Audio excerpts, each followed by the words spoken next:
Berita utama pemirsa, Menteri Pertahanan Republik Indonesia Prabowo Subianto datang ke Kompleks Istana Kepresidenan Jakarta untuk menemui Presiden Joko Widodo pada Senin 25 Juni. Menurut Menhan Prabowo Subianto, pertemuan dengan Presiden Jokowi kali ini adalah hal yang wajar. Menteri Pertahanan Republik Indonesia Prabowo Subianto menghadap Presiden Jokowi di Istana Kepresidenan Jakarta pada Senin kemarin.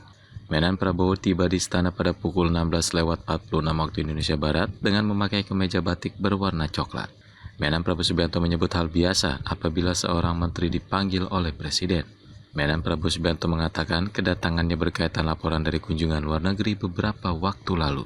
Menhan Prabowo juga memberi laporan ke Jokowi soal perubahan peta perang Ukraina dengan Rusia. Menhan Prabowo mendapat pekerja rumah seusai bertemu Jokowi. Menhan Prabowo Subianto harus membuat laporan rinci mengenai situasi terkini di Ukraina. Menhan Prabowo Subianto juga melaporkan permintaan kerjasama militer dari sejumlah negara Afrika. Menhan Prabowo Subianto menuturkan banyak negara-negara Afrika yang ingin tentaranya dilatih Indonesia. Menhan Prabowo Subianto mengatakan akan segera menindaklanjuti permohonan kerjasama itu setelah bertemu Presiden Jokowi. Menhan Prabowo Subianto menyebut ada pembicaraan tentang politik bersama Jokowi. Menhan Prabowo Subianto mengaku ditanya Jokowi soal langkah berikutnya.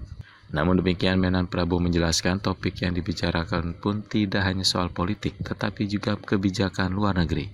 Pembicaraan juga mencakup sikap Indonesia menyikapi konflik Rusia dan Ukraina yang tidak kunjung usai. Menhan Prabowo Subianto menegaskan, Indonesia tetap berada di posisi yang sama dengan menghormati ketentuan yang berlaku di dunia internasional. Indonesia menurut Menhan Prabowo Subianto juga akan terus berupaya menjadi penengah. Tim Liputan Berita Garuda TV melaporkan dari Jakarta.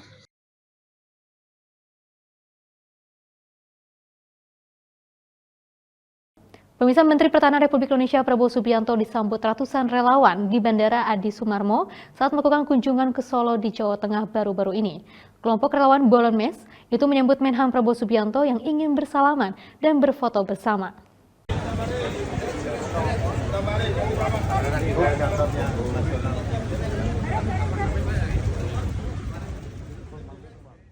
Menteri Pertahanan Republik Indonesia Prabowo Subianto disambut ratusan relawan saat berkunjung ke Solo, Jawa Tengah pada 23 Juni 2023. Tiba di Bandara Adi Sumarmo, Menhan Prabowo Subianto disambut relawan Bolodemasi yang ingin bersalaman dan berfoto dengannya. Bolodemasi merupakan kelompok relawan Gibran dan Jokowi. Menhan Prabowo Subianto sempat melakukan dialog dengan relawan yang menyambutnya di bandara. Mayoritas relawan berasal dari berbagai wilayah di Jawa Tengah seperti Boyolali, Kutoarjo, dan Semarang. Tim Liputan Berita Garuda TV melaporkan.